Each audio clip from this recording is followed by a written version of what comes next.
Hello and welcome to the Embroidered Elephant channel. My name is Kim and welcome to another video. You will know that I am a little bit unwell, so if I've got a different voice, that is exactly why. If my nose is a bit red, hopefully there's no judgment here, but let's get started with another video. Today I am making a video about making crafty goals for 2024, how to set realistic goals for the new year. So this is a bit of a guide. It's some advice that I have gathered through both research and through setting many goals of my own. So let's get started. If you have seen my videos before, you will know that I am predominantly a channel for crochet, so many of these goals are specific to crochet and knitting and the yarn sort of community, but you can make these specific to any craft, i.e. sewing, scrapbooking, etc. So to start off with, the first thing that I always do is to spend time thinking about the habits that I want to build, writing a long list whenever I have an idea, looking through Pinterest, different Instagram posts, YouTube videos, etc., looking for ideas of different goals that I could set for myself. Anything that interests me, really. Whilst doing that, I also think about the previous goals that I've set myself. What has worked, what hasn't worked, and why? And what interested me?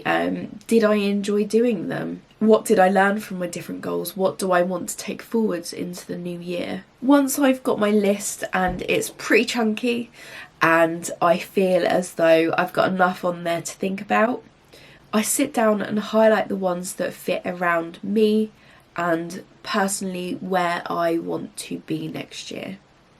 So for example, what does your craft mean to you? Is it meditative? Is it good for your mental health? Is it a way to make money? Is it a business for you? Is it a way to pass the time? Is it a hobby? Etc.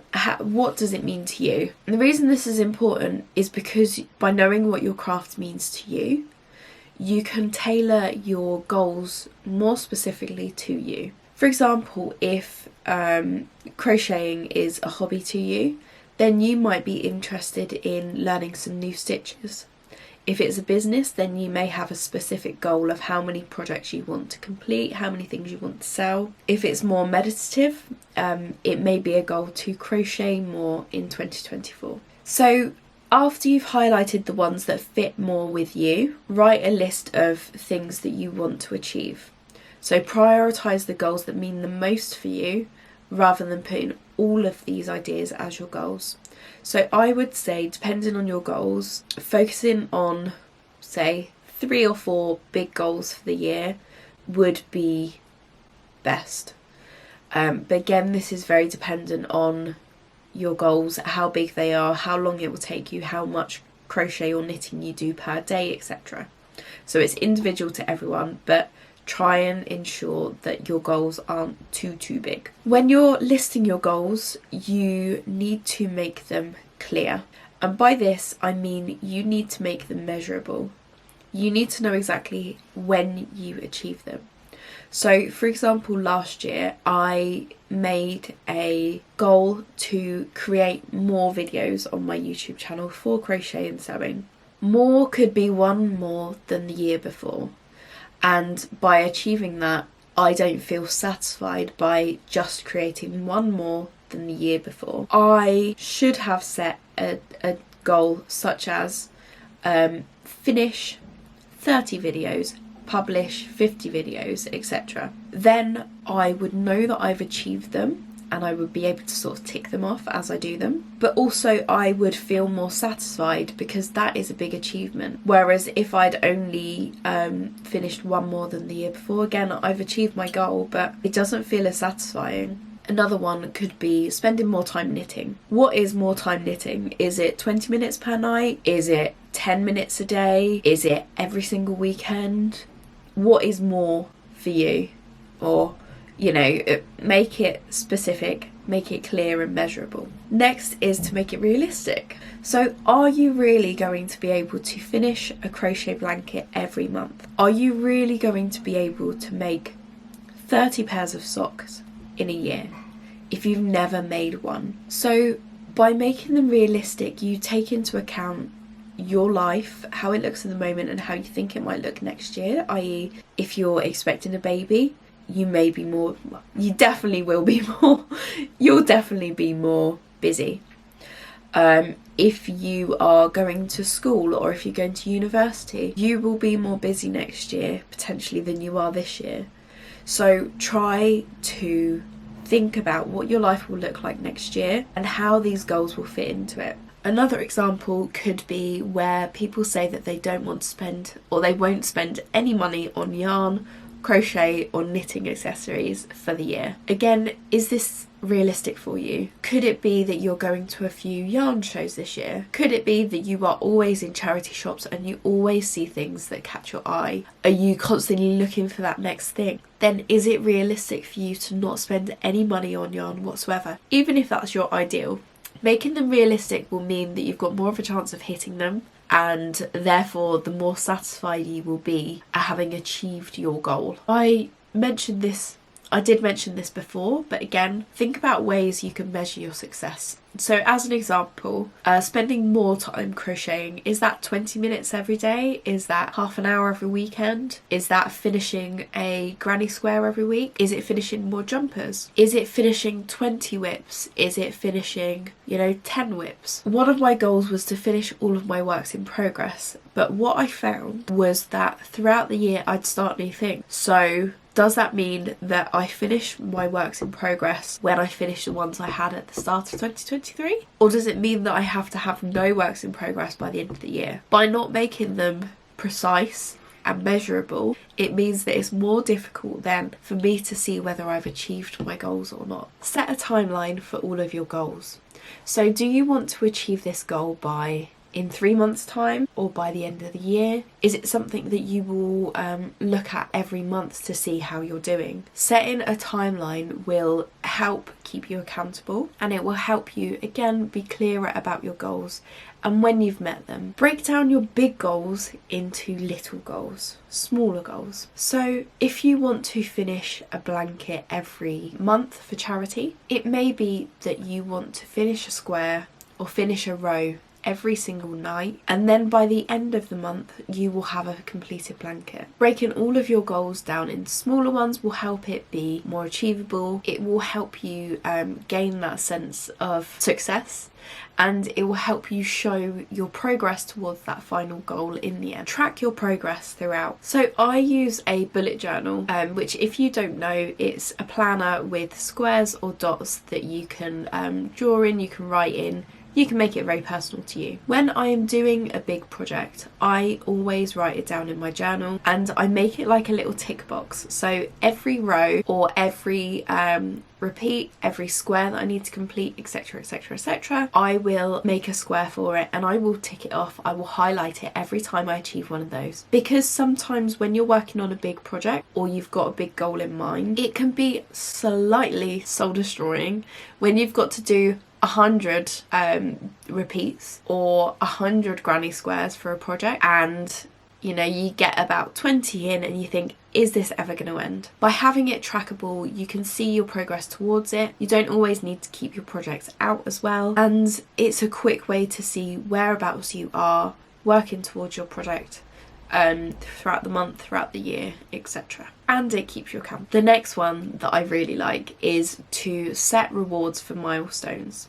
So every time you achieve a little part of it, what are you going to do? Every time you achieve a bit of that goal, what can you do for yourself that will keep you motivated to keep going? So for example, if you're looking to have a stashless year, if you're looking to get your stash down to 10 or 20, even 100, no judgment here, then it could be that once you've worked through 20 skeins in your stash, or once you've worked through half of it, you could reward yourself with, some more yarn or some new needles or some new crochet hooks or something nice, a treat day out or whatever it is. Set yourself some little goals at the beginning of the year to say, once I finish this, I will get this. It will keep you motivated, because a year, although it really doesn't feel like it, it can really drag on if you are trying to achieve something big, such as not buying any yarn. But again, you may be different to me, you may not need motivation, but I know that I definitely do. Throughout this, keep the bigger goal in mind. So although you're achieving the little goals, and again it may be quite tiresome to constantly be looking at achieving these little goals, keep the bigger goal in mind. So remember why you want to go stashless, or remember why you want to make a blanket every month. You know, keep the children you're making the blankets for in mind, or keep the goal of saving money in mind. Keep the goal of a more minimalist stash, a stash that you just buy, that you have a project for. You know, keep this goal in mind and remember why you are working towards this as you go through the year or the months. Set time aside to review each of your goals and your achievements. So this looks different for everyone. You may want to review every week. You may want to review your goals once a month or every 6 months.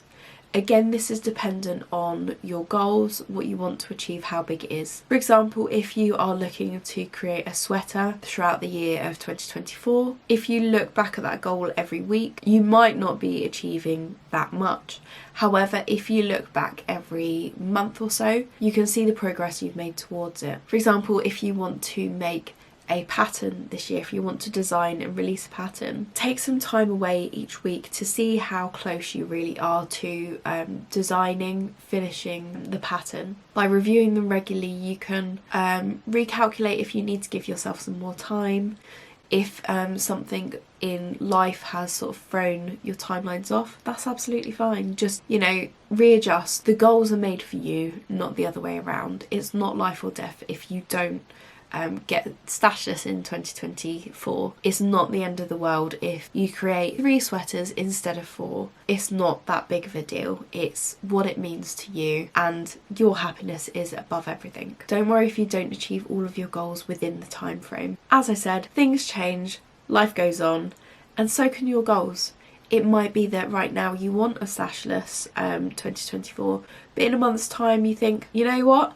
I love a maximalist stash and I want more. That's fine. Goals change, and just because you agreed it at the start of the year doesn't mean you need to stick by it the whole year. Again, what aligns with you can be different. What you want to do now versus in 6 months' time could be completely different. It could change. Your circumstances might change. So those are my list of tips and my advice for creating crafty goals in 2024. I often note mine down in, as I said, a bullet journal so that I can keep them all sort of there and I can physically check them off as I do them. That might not work for you. You might work better on Ravelry or on a spreadsheet or something similar in a notebook. However you track your goals, I loved making goals for myself last year. I'm sure that you'll enjoy it as well. But remember, my final thing is the goals are for you. These goals are there to make you happy